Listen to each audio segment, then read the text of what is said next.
Yo, have you started using Threads? Yeah, I got on there. I don't like it though. Like as of right now, obviously they have a lot of kinks to work out. How do you actually only see the ones that you want to see? What do you mean? Because right now, if I go on my timeline or whatever the hell they call it, I'm seeing a bunch of random people that I'm not subscribed to or following. I just want to see the ones I'm following. Yeah, I think initially it's gonna show you like a bunch of other people as well, like the people that are trying to promote or like big celebrities and shit like that. Just till there's like a big enough user base that they can sort of just make it like a regular timeline or whatever feed. Okay, so you haven't looked into it yet. I mean, you probably have looked into it in the options section. You can't actually do that yet, right? Yeah, no, that's not a thing yet. Shitty. But it's also like still like the first day released to public, right? Day and a half that we're in. Yeah, I guess so. So I wouldn't like. It's obviously not going to be like this come the final form of. Has Elon changed his stance on what he did before in terms of how many posts you can see per day, or no? No, from what I've heard. I don't know, man. I haven't gone on Twitter today. I've only been on Threads. Has that experience been good for you? I don't know, man. I think it's like the new. It's like the new thing, right? Everyone gets like really hyped up over a new app that gets released, and because Twitter's dying off, everyone's all, la-di-da about Threads and giving Zuckerberg more like coverage and shit like that. But is this really any different than like any other social media app that we've had get introduced? Not really. You get hyped for a week, 2 weeks, and then we'll see where it actually goes. I think the only difference is it really looks like Twitter. It really feels like Twitter. So maybe that's what puts them ahead, I guess.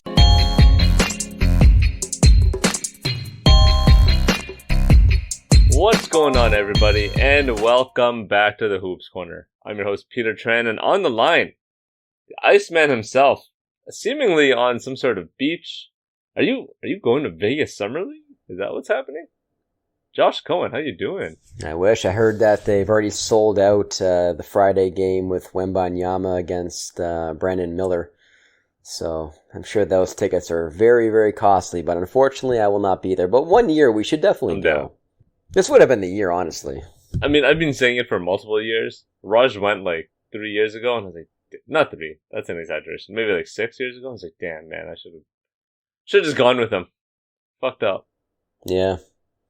Me too. Messed up. I've been in Vegas multiple times, but never for Summer League. It seems like such a fun event for people like us that are, crazy for the Nerds. sport.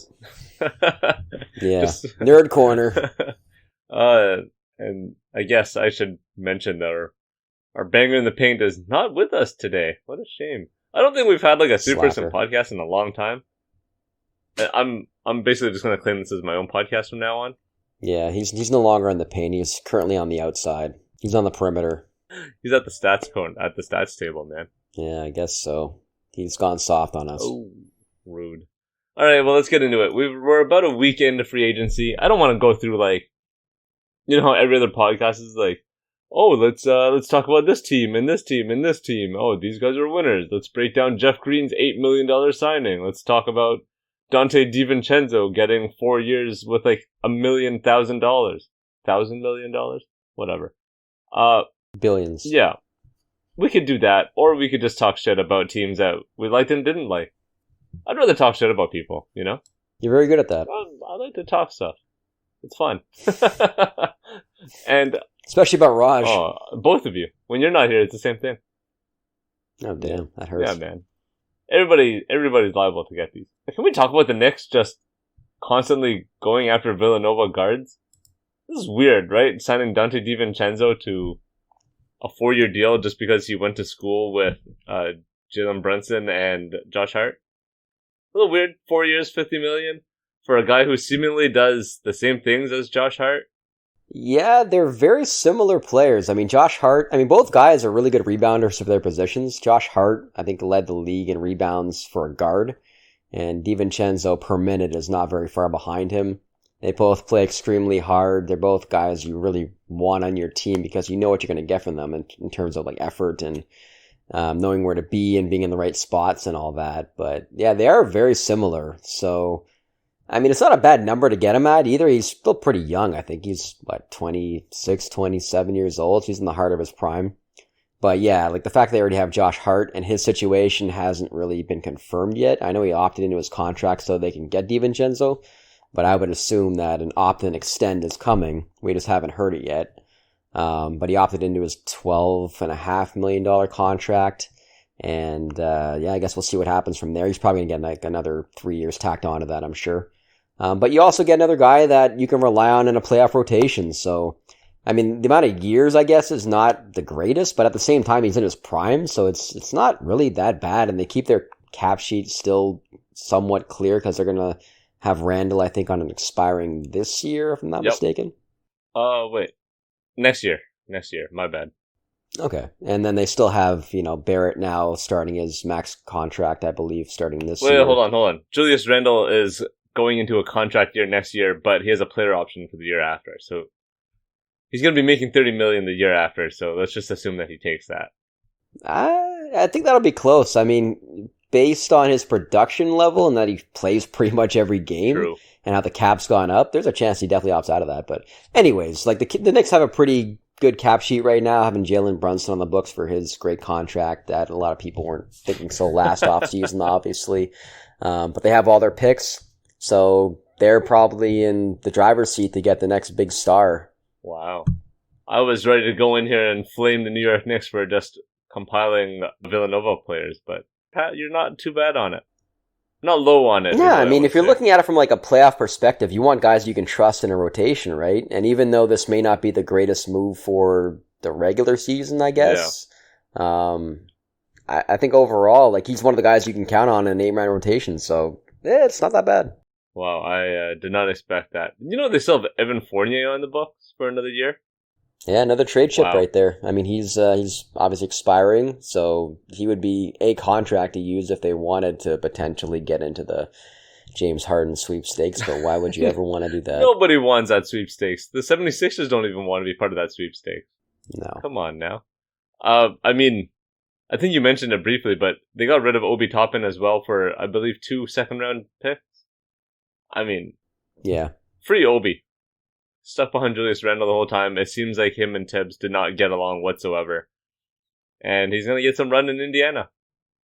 They sold him pretty low, but, I mean, why keep the guy there if you're not going to play him? And pay him, too. That's the biggest thing, right? Like, he's coming up on, possible extension, his first, non-rookie extension. And you would think that if he's pretty productive this year, he's going to get at least $15, $20 million. And when he has played as a starter, he's been pretty productive, honestly. It's just his defense, it got better last year, honestly, but it leaves a lot to be desired. But when you have Miles Turner next to you, he could look really good in that situation. So I think he's somewhat of an ideal fit based on what they got him for, especially. The Indiana team's looking not too bad. Signing Bruce Brown for 20-something, low 20s for 2 years. Yeah, they got him for $22 million team option in the second year. So they pay him right away, and if, it's a good fit, then they'll probably just renegotiate his contract. Or they could just, have him opt in, the team could essentially just opt into the second year of the contract. Because I think they have cap space they have a little bit of cap space next offseason. Yeah, so they can always just... They're only paying Halliburton. Of course they have cap space.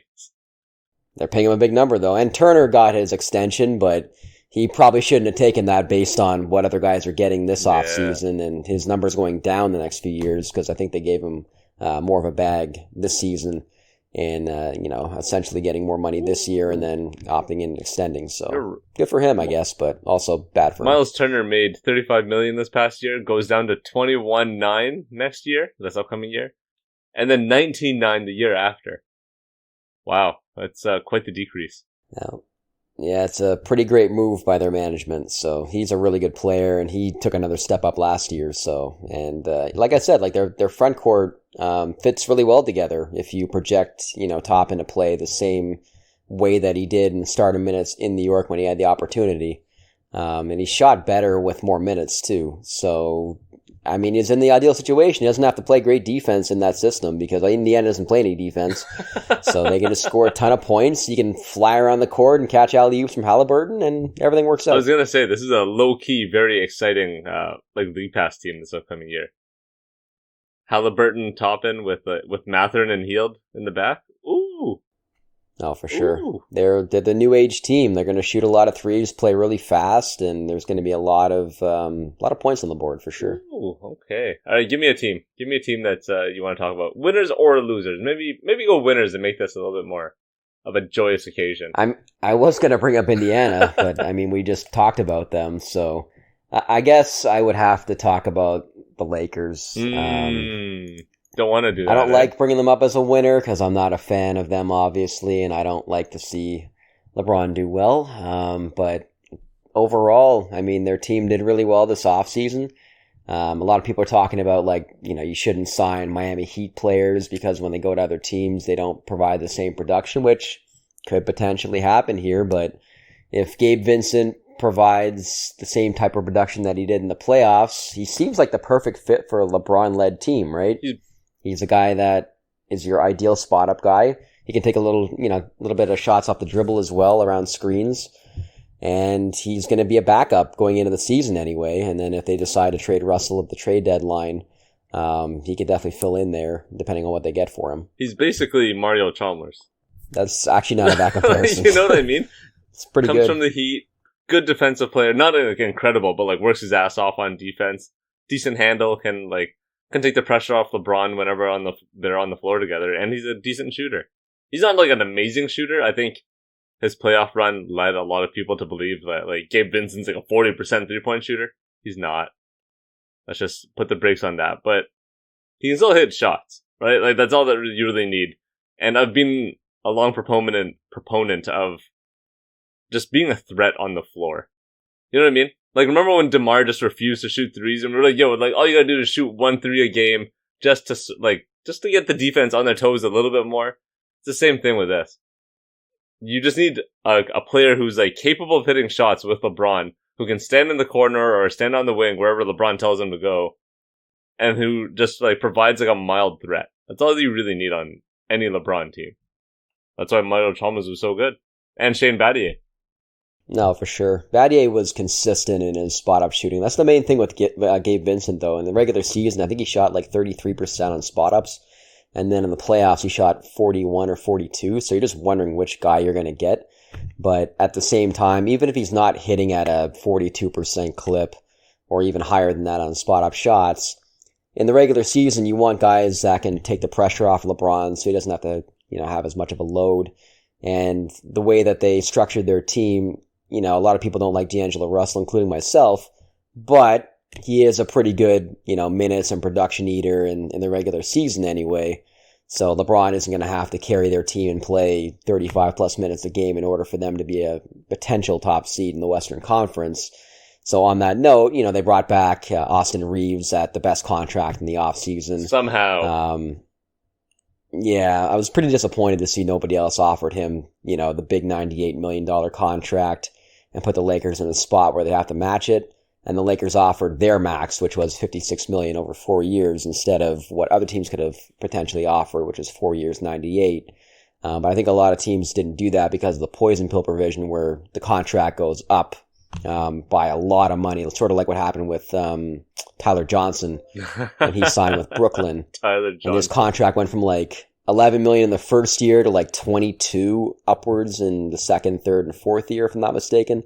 So if you're a young team that has a bunch of players like San Antonio and their contracts are going to be up in 2 or 3 years and you got to pay these guys near max potentially if they really produce at that kind of scale, then you're going to have, Austin Reeves at a insane number at 35 million or whatever in year 3 and 4, and then your cap sheet doesn't look so good.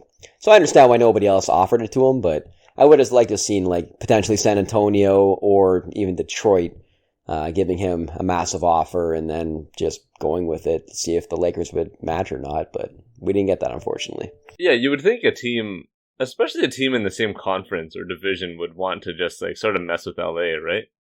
Or like you said, a team like San Antonio, a team like Houston. Like I thought that Houston would at least like throw some sort of bag at him just to test the waters. Considering they paid out like Dylan Brooks and Fred VanVleet, why can't you just pay Austin Reeves instead? And I'm sure we'll get to them later, but I guess I'll ask this now since you brought it up. For their specific situation where they just have a bunch of young guys who don't know anything right now, would you rather have Fred VanVleet at the current number that he's at, providing leadership and some form of balance in their lineup, or would you rather have Reeves potentially at point guard playing a position he hasn't fully played before, but he has more upside? I feel like VanVleet, right? Like I think we like talk about wanting veterans in like the locker room, guys who like are professionals and blah blah blah. And that's exactly what Houston seemed to get this year. Aside from, everyone talking shit about Dylan Brooks, he's still like a top 5 defensive player at his position, right? He's still like a veteran. Yeah, he's one of the rare ones that just gives it back all on offense instead of defense. Most guys you hear about, it's the exact opposite. Yeah, fine. Fine. But at least he provides like good defense, and sometimes you need that in the locker room, right? So, I don't know. Not for that number. Yeah, well, I'm not a fan of the number either, but I'm pretty high on Houston's offseason so far. Not high, but like I'm happy with what they did. I like the VanVleet move. The money is, in their situation, it's whatever. It doesn't really matter. You gotta pay somebody, man. They had to sign somebody. Exactly. And I think he'll be a good fit there for their young guys. He'll actually get them into sets, and they're not going to look like they did the last couple of years where they're just completely unwatchable and it's just random offense sometimes they actually look pretty good going through Şengün. But the rest of the offense was just completely random. So getting him and some other veterans in there will hopefully help a little bit. But at the same time, they drafted the Thompson kid at 5, and now he's going to be playing behind Dylan Brooks. So you wonder where the balance is there at the same. And they have some other swing guys too. Like they have Jayshawn Tate. They have some other, like Jabari Smith, obviously. So they got to figure out the minute situation. But it's also a good thing to have veterans in there where you have to compete for your minutes and actually prove yourself out there and contribute towards winning and developing that winning environment versus what they were doing before. And they got Jeff Green. Uncle Jeff. World champion. Yeah, he should be a pretty good locker, room presence. I don't think he's going to play that much, but doesn't matter. They got Jeff Green, man. If you got Jeff Green, you're an automatic winner in my book. Are you wearing a Jeff Green jersey right now? No, I'm wearing Wilson, of course. Wilson Chandler, baby. One of the most underrated perimeter players of his time. Yep, 50-point per game guy in China. Yo, chill, man. China, come on. Let's go back to the Lakers. Because they didn't just get Austin Reeves. They obviously re-signed D'Angelo Russell. We're talking about signing Jackson Hayes, which I kind of like as just like a why not tester. 2 million or 2 years at 4.6 million. Why not just throw it out there? But the most underrated move, and like one of the earliest moves of the day on free agency day, was bring in Taurean Prince. Good 3-and-D guy. I think he's pretty much liked in like everywhere he's gone. I don't think any teams have had issues with him. He's just a guy who gets the job done. Junkyard dog kind of guy, except he can shoot threes. Kind of like DeMarre Carroll back in the day. Yeah, until DeMarre Carroll got that contract, and then everyone hated him. Yeah, but Taurean Prince hasn't gotten that yet, so it's cool. This is true. I mean, they basically swapped out Troy Brown, who actually had a pretty good year for them, for Taurean Prince. And is that an upgrade? Yeah, maybe slightly. I'd rather have Taurean Prince. Yeah. Troy Brown is younger, though, and he did have a really good year for the Lakers, whereas before that, he was really a truly unproven player. But yeah, I mean, the fact that Minnesota basically traded one for the other by, deciding not to pick up Prince's option and then signing Troy Brown, which is interesting. Weird. And they got Shake Milton. It was a bit odd, but, Prince was at the $7 million number, which it's not that bad for him, honestly, but now he's making less. So, again, another good signing by the Lakers. And again, he'll be a minutes eater in the regular season. He might be a guy you can play 20 minutes in the playoffs, potentially. So, another solid move. The Rui move, I guess you had to pay him that number at, what was it, like $17 million a year or something like that? Let me check, just to make sure so we don't get this all twisted. Rui is making 3 years at $51 million. Yeah, there you go. 17 mil a year. That's good for him, man. That's a lot. Good for him, for sure. I mean, he definitely profited off of, like, 5 good playoff games or whatever. I don't want to... I mean, Raj is not on the podcast, so I can say whatever I want right now. And he can't go back at me, so this is nice. You're calling him Jerome James? Is that what we're hearing here? Come on now. I mean, he might be, honestly. That's another good comparison by you. He's had some pretty bad seasons, and then all of a sudden the playoffs, he just can't miss a shot. So, I don't know. I'm not a big fan of that signing, but I'm sure, with the cap going up and everything, worst case scenario, you can always trade him in year 2 or 3. 100%. And he seemed to fit pretty well with LeBron, so, it's not too bad. That's the key. I think at this point, a lot of the Lakers' moves are just to make sure LeBron sticks around for, the next couple of years after Bronny tries to make it to the league, right? Instead of LeBron just leaving to go to whatever team Bronny ends up with.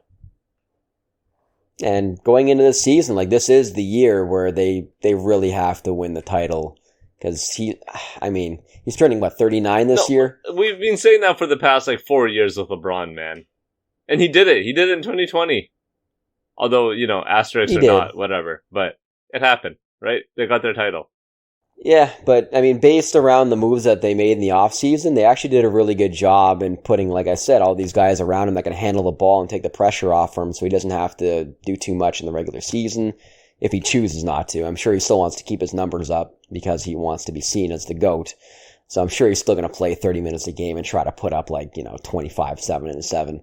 But he should have less of a load as long as Anthony Davis doesn't get injured and, too often anyway. There you go. That's the one big hole that I see in their lineup, though. I sort of like Jackson Hayes as, a potential switch center who can, be really bouncy and catch alley-oops and all that, provide vertical spacing.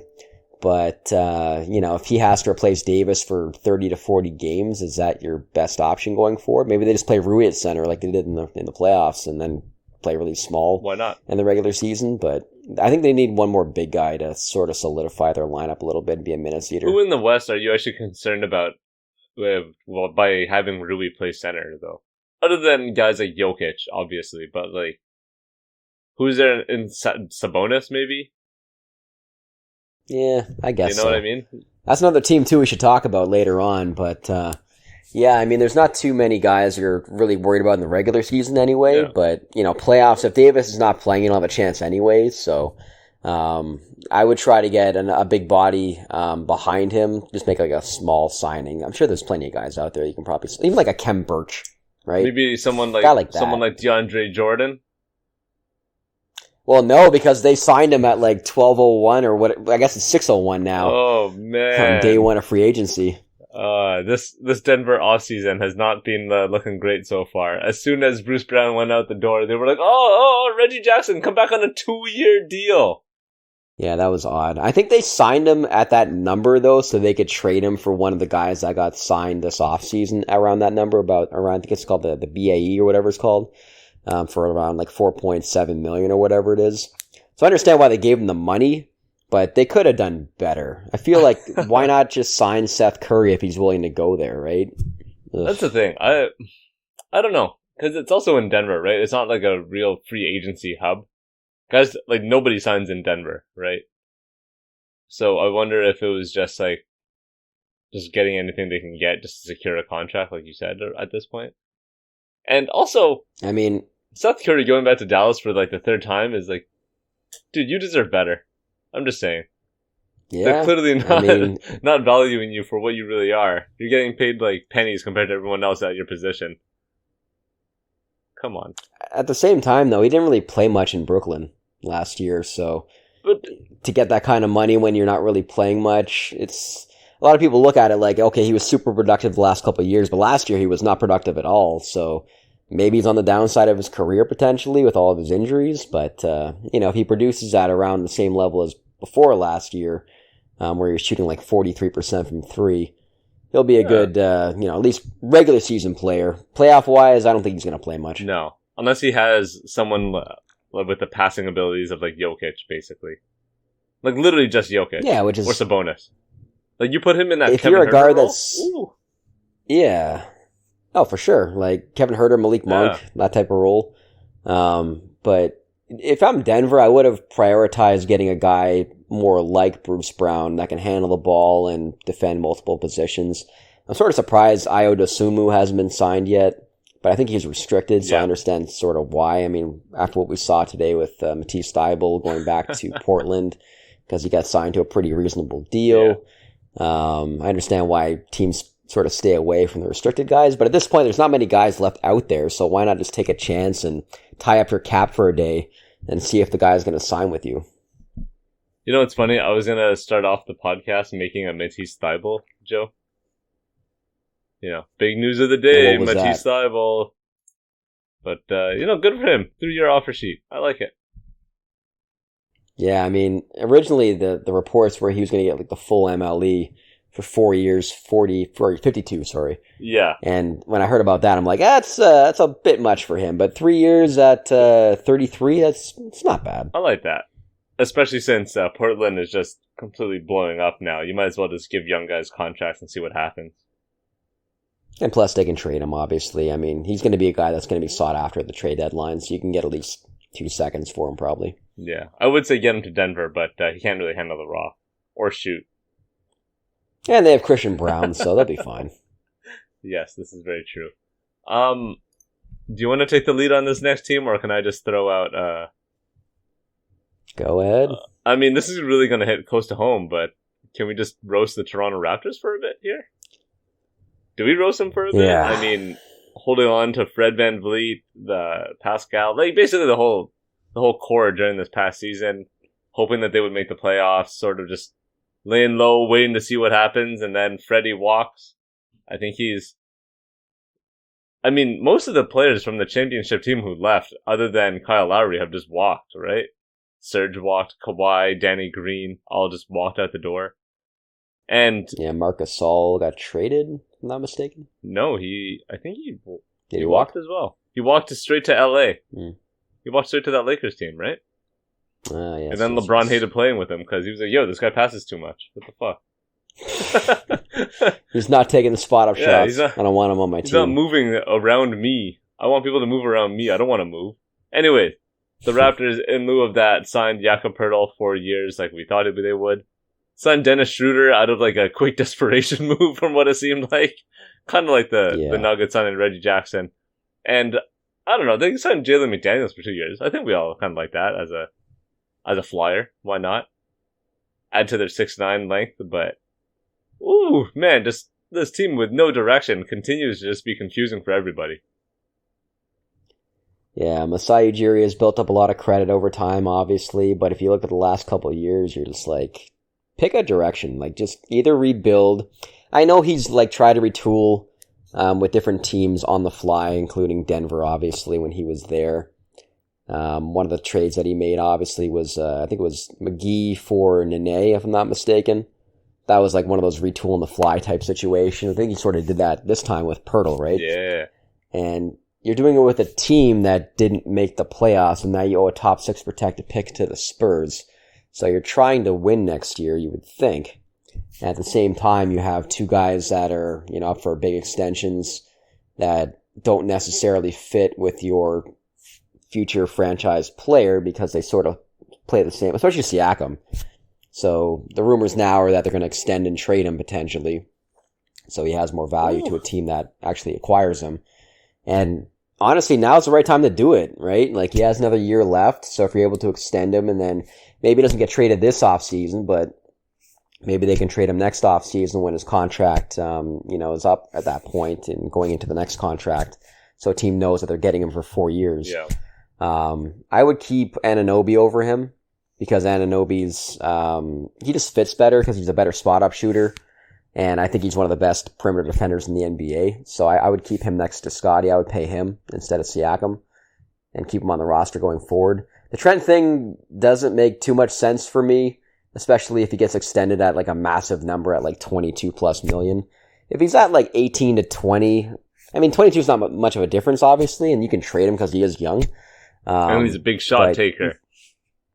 Yeah, he does hit shots on the perimeter, which is what they need. But as you mentioned, they haven't really done too much to reshape the team, especially the starting lineup, in a way that puts shooting around your future franchise player. No. So they really have to make a decision soon as to a direction to go in. And I'm assuming you want them to blow it up like every other Raptors fan here. It's hard to blow it up, though, when you owe a top 6 protected pick, though, right? So like, what's the point? I feel like you're still trying to win. I think that the biggest thing for next year, win or lose, is putting Scottie in a position that a lot of teams have done in the past. Like, for example, Minnesota with Zach LaVine, Houston this past year with Jalen Green, and that you put him in a position to handle the ball a lot this upcoming year and put him in different spots that he may not have been used to in the NBA anyway. Yeah. And when he used to play in Florida in college, he was doing that all the time. Yeah. So you would hope in the NBA be able to take that role and put shooting around him so he actually has space to move around and do the things he's supposed to do. Get to Summer League, man. Get to Summer League. Put him in Summer League? Why not? Keegan Murray's in Summer League. Yeah, I think he's not going to play again, though, based on his last 2 games. Probably not. But my point is, Summer League is like a good place for these guys just to work on their game, right? Like, develop that IQ, develop that handle, improve their court vision, assuming that, there's a continuity between the Summer League team and the regular team, which there usually is. Like, remember Desmond Bane a couple of years ago went to Summer League and just crushed it playing point guard?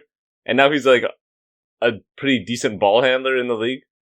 A guy who can actually create shots for others. Like, there's a weird thing in the NBA now where young guys just don't play in Summer League. I'm sure teams also don't want to risk having young guys play in Summer League and hurting themselves and blah blah blah blah blah. But use Summer League, man. It's a good tool to have for young guys, and you're playing against other young competition. It's not like you're playing against a bunch of old guys who are just going to body you. Yeah, come on. I mean, for Scottie though, I think he's more established. I think that for him, you just have to put him in an environment that so far in the NBA he's not been used to. Fine, he should have played last year then. I agree with that, yeah. I think third-year players, once you're established in the second year, I think third year is more about where you just take the leap in the NBA. I don't think you should be playing in Summer League because it's below you at that point. If you're struggling in Summer League by year 3, I think Killian Hayes played in Summer League, and he was still crap. And he was still crap in the NBA the next season, which was last season. Killian Hayes been there for 8 years, alright? Come on. Yeah. Also, so is our boy Moses Brown, I'm just saying. Yeah, I think he's on the Raptors Summer League team, too. He is. 4th-year veteran. Yeah. I always thought he was going to make it, but maybe not. I'm still a believer, man. I follow Moses. Yeah. Maybe he'll go to the Lakers and be that, third big body. He's not that big. He's long. Yeah. But yeah, I mean, based on the Raptors roster construction, you would think that Scottie's going to start a point guard now. Because I don't think you can have Dennis Schroeder with Anunoby, Scottie, Pascal, Pirtle. There's no shooting there besides Anunoby sometimes. So I think you have to start Trent in that scenario. And you really have to figure out what they're going to do with Anunoby and Pascal. They really have to choose one guy because you can't just have all this money tied up in Trent, Anunoby, Siakam, and then Pirtle, and then Scottie's up in 2 years, and then you got to pay him a max contract. So that's not a winning formula. They got to make a decision with Pascal soon. Yeah, I mean, all the rumors now are, you're right, Pascal will be gone, is the guy that they're going to move between the two of them, but I don't know, man. I think they have a soft spot for Pascal. He's a 905 development kind of guy, and he's one of those guys that sort of just grew up with the team, right? I guess Anunoby did too, but Pascal went through the ringer with the team, so I don't know. I think there's a much bigger soft spot for him. Gotta sell high. The last thing I do want to mention with the Raptors is Masai Ujiri was recently named to the Council Order of Canada? Whatever. It's the highest privilege, honor that a citizen could get in Canada. So, yeah, maybe that's why he wasn't active this year. Yeah, he's had his priorities on other things, I guess. Working JT, man. Yeah, I mean, the fact that we didn't get anything for Fred it doesn't go down as wild. A check mark for Masai and what he's done in his career, really. You got to look ahead and be like, all right, this team is very mediocre.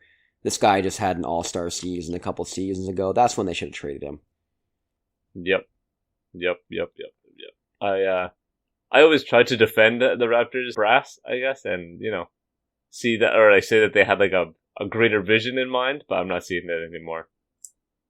I am out, unfortunately. for now, at least until something happens. Well, I guess you're not going to get invited to all their dinners from now on anymore, right? Yes, I am. I guess I will not. Oh well. Maybe just edit that part out. No, I'm still available, guys. Don't worry. I'll come work the tables for you. You've done a great job, Bobby. Yeah. I'm perfectly capable of clearing plates off tables. Don't worry about it. Okay, let's hit our last team, the Cleveland Cavaliers. I mean, not really talked about, to be honest, and made some minor moves. Karis LeVert resigns. George Niang, the bus. The minibus? The bus? Just the bus? I think it's a minibus. Bang, bang, Minivan. Niang.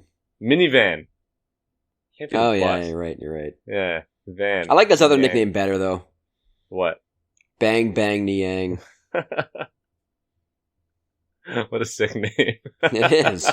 And the way, like, the PA announcer does it in Philadelphia is so good. Bang, bang, Niang. Damn, is Mike Breen running the PA announcing in Philly too? God, He might be. Multiple jobs. Wow. Okay, so they got Niang, they re-signed Karis LeVert, and they bring in Max Strus, who had he's had a really good couple of years shooting the ball, just in general. Obviously, his playoff run was incredible, aside from the finals, which was not so great. But all that to say, the Cleveland Cavaliers adding a bit more shooting to their team.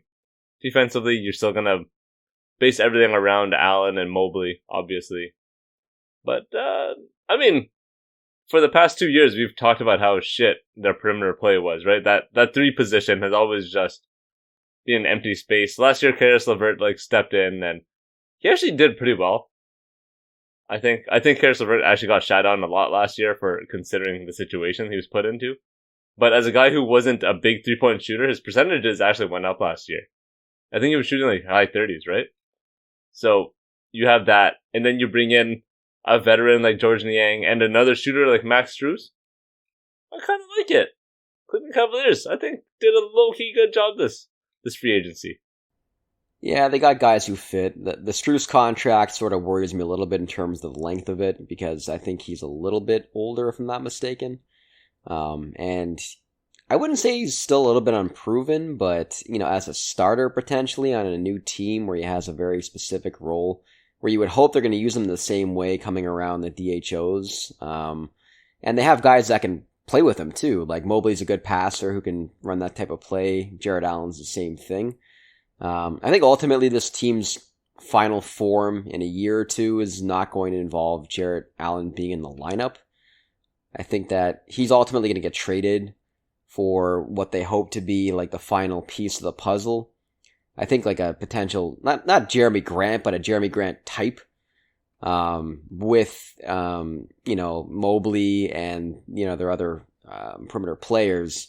I think that's their final form playoff-wise, because unless Mobley takes a massive step up in terms of his perimeter game, those two play really well in the regular season, especially defensively. But in the playoffs, when you don't really have to guard either guy, it's very difficult for a team to be able to get paint points when those two guys are out there and they're both either standing in the dunker spot or standing in the mid-range. So I do like the moves overall for this upcoming season, and they just needed a guy that teams would have to just worry about in the perimeter so the guards can go do their thing out there. But ultimately, this is not going to be the last move before the Donovan Mitchell era is over. Oh, for sure. But it's steps in the right direction, right? I think that's the key in keeping their superstar Donovan Mitchell happy, along with Evan Mobley, who seemingly just seems like a good dude. But you're right. I mean, his play on the court with Jared Allen, they just don't seem to complement each other very well. Unless, Evan Mobley somehow turns into an incredible playmaker, which, would be great, but I don't know if I see that happening anytime soon. So you're kind of just stuck, and I mean, a Jeremy Grant type of player would be ideal. Not Jeremy Grant specifically because of his contract, obviously, but that type of player, Aaron Gordon also fits into that type of mold. Young Jeff Green would fit into that mold. Of course. Yeah, you know what I mean, though. It's those power forwards who are kind of big, kind of pretty athletic, but can still move their feet well enough to stay with two guards if they need to. I mean, at his peak, which was probably like in the middle of last year, maybe the year before, they should have really considered looking at like Jared Allen for OG Anunoby before Toronto made that trade for Pirtle. I think yes, I agree, but the whole thing with Anunoby's price being like, 13 first-round picks or whatever the fuck the rumors were, it's so absurd that I don't know if anyone could take it seriously. Yeah, that's true. But he's the type of player, like, he would be the perfect fit there. He's like the guy they would want to get, I think. But yeah, I mean, like, I think ultimately you hope Jared Allen has a good year, and I think you'd look to trade him while his value is still high. And he's got a really good contract still, too. Like, him making $25 million for his production level is still pretty solid. So I would definitely consider doing that, maybe as soon as the trade deadline or next offseason. But ultimately, with their current lineup and the offseason moves, I think they overpaid for both of the white boys, but I think they are going to be a pretty solid fit there, as long as they use, especially Strus, correctly. They can't just have him stand out in the corner. They have to use him off the ball to be more of a threat, which I think they'll do, especially with one guard lineups where they have one of the guards on the bench resting. I think that Strus will be featured a lot more. I'm excited. They were a very fun team to watch last year. Obviously, Donovan Mitchell is like stupid fun just to watch on his own, but with threats on the perimeter, ooh. Also, Karis LeVert last year shot 39% from three. That is pretty damn good. I remember through the first 25 games, he was shooting like an all-time low in 2-point percentage. Yeah. So it all evened out in the end, I guess. But yeah, I mean, at $16 million, he's getting paid market rate for what he does, and they can easily trade him. The one question I would have to you, I guess, would be, would you rather pay Max Strus in the current role that he's in, or would you rather pay Grant Williams for this team? Because I feel like Grant Williams would be a better playoff player. And what, not have Jared Allen on the team, I'm assuming? No, you just give Max Strus's money to Grant Williams, because Grant Williams is making less now than Max Strus, I believe. He's making about $11 million less. I wouldn't want Grant Williams in a combination with Jared Allen and Evan Mobley, though. Yeah, but I think if you have Grant Williams, you can unlock that small ball lineup where he's playing the 4 or even the 5 because he's so big in terms of girth. Then you can play him with Mobley, and then if Allen's not playing well in the playoffs again, then you actually have a lineup that makes sense. Yeah. It seems like Boston just tanked Grant Williams' value last year, right? Whatever was going on with him and Mazzulla or him and Brad Stevens in the front office, like, something just didn't seem right. He went from like a solid contributor in that finals run to barely coming on the floor for a lot of the season and most of the playoffs. It was a strange thing. Quite odd. And the fact that they didn't even sign him for the number that Dallas got him at was very odd. I mean, I understand why they didn't do it, because they'd be under the second apron and they're afraid of that, but they could just move money if they wanted to. Like, they could just, I mean, they're getting Malcolm Brogdon off the books, I think, next year, or even if they're not, just trade him with a couple second round picks and get off his money, because they traded for a lot of second round picks during this offseason, especially the draft. So I'm sure you can get off his money to a team like OKC, even Detroit, San Antonio, teams that are trying to take in money to get more picks. So I would have kept a player like that who can actually play playoff minutes if you're trying to win the championship, which is what they're trying to do, obviously. I think we should actually talk about Dallas before we, stop this podcast as well. Sure. Because I actually really enjoy what they did this offseason. Like, if they got Thibault too, they would have had a really, really, really good offseason. But the fact they got Grant Williams, and I think he can play center in a playoff lineup. I know that sounds crazy. Hey. They re-signed Dwight Powell, okay? Show some respect. Sorry. He's still going to find a way to start. Like, there's no question about it. Dwight Powell's going to retire straight into Mark Cuban's mansion somewhere, man. Like, those two are never going to leave each other. I guarantee it. Yeah, he's going to be a special advisor making like $5 million, in some way when he's, retired at that point. So, yeah. But yeah, I like getting Grant Williams for $12 million a year. That's nothing for the type of player that he could be. Like, he's the next PJ Tucker, but he can actually like do more things than PJ Tucker can, especially on offense. And with how big he is, like, he's played center a lot for them, and he's guarded guys like Jokic and Embiid and had some success against them. Even like a guy like Giannis, he's had some success against him too.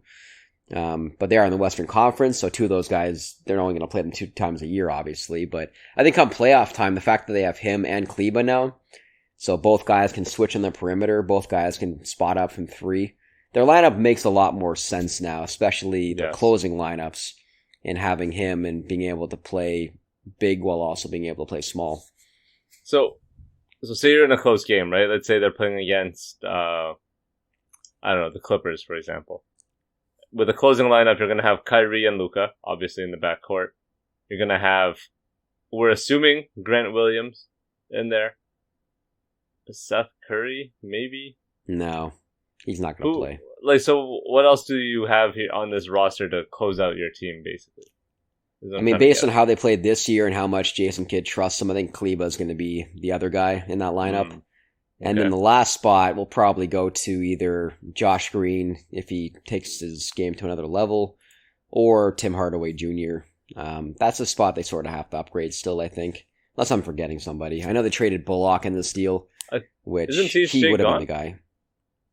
No, THJ is still there. They traded Bullock in the deal to San Antonio, which was a nice little bit of business for them. They ended up taking in Bullock's money. He's not even a bad player. Like, he's only making like $10 million a year, so they can turn him into something else. I think they traded a couple seconds in that deal, and they ended up getting a Dallas first-round pick swap in 2030. So if this whole experiment with Kyrie doesn't work out, and Dallas ends up, having to trade Luka, or Luka just leaves, and they have to go into like a 5-year rebuild, that pick could be worth a lot, the pick swap, because you assume that San Antonio by 2030 is going to be in like the Wembanyama golden era. Ooh. So they would be swapping picks at that point with the worst Dallas Mavericks. So I think that they did really well in that trade. But from the Dallas side of things, getting Grant Williams in this deal, I think is huge for them because he's obviously still young. He plays a position in need for them. But I think ultimately they're going to look at upgrading that last spot, like you mentioned, because I think Bullock would have been a pretty good fit in that lineup if they ended up being able to keep him. But the other guys like Tim Hardaway Jr., he's all right, I guess. And Josh Green, if he can. I mean, you say that, but I don't think there's anything quite incredible about Reggie Bullock either. He's also but he just fits well with those guys. Like, he knows his role. He's going to stand on the perimeter and shoot threes and defend. So I think that's the type of guy they need, but something a little bit higher level. Yeah. Speaking of the Mavericks, goodbye to Davis Bertans and Christian Wood. Just saying. Just a lot of money off the books. There's still a chance they re-sign Christian Wood. He's still out there. It's not going to happen. Man. I wonder if who's going to sign? Who do you think is going to sign Christian Wood? I mean, we've been talking about it, so maybe the Lakers, right? Like, they need another guy to be able to produce behind AD when AD ultimately gets injured in the regular season. Yeah. So Christian Wood produces for his minutes, so LeBron might kill him, but yeah. I want to see him go to like a random ass team, like go to Indiana and get some shots up. Yeah, for sure. Christian Wood and Tyrese Halliburton. Ooh, look at that speed! My God, that's a lot of points for and a lot of points against, for sure. I'm here for it, man. All right, hit me with some stats corner real quick.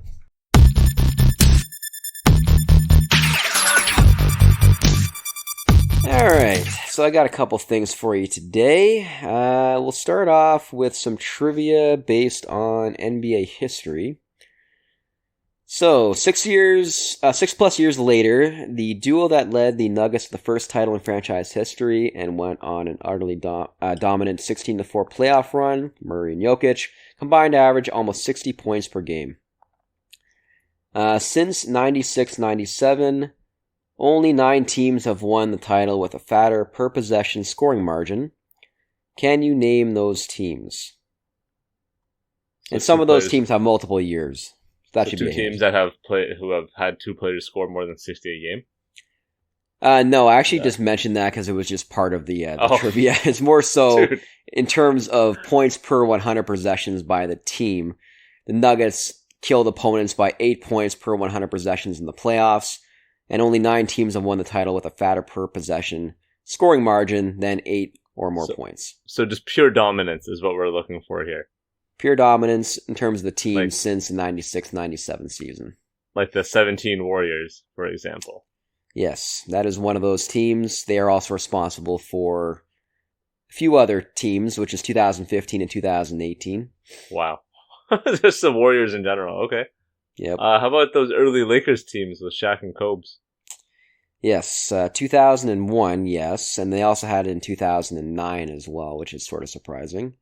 Yeah. 2001 was the year that they lost just one game, right? Against Iverson in the final? Correct. All right. How many other... let's go with the Heat. Those LeBron years? No. Nope. Oh, interesting. Let's say San Antonio in 15. San Antonio, yes. It was in 99 and 14. 14. Oh, yeah, I remember, this is since 96, 97, so you're missing one key team in there for sure. Oh, the Bulls? Yeah. Chicago Bulls, 98. And lastly, right in between those Golden State years. Oh, the Cleveland team? The 3-1 Cleveland team? Cleveland in 2016. There you go. So I have some... This one's actually like the best trivia that I've found in a while. So the highest career scoring average among second-round picks in NBA history. Oh, okay. I have 10 guys in total. Okay. Ginobili?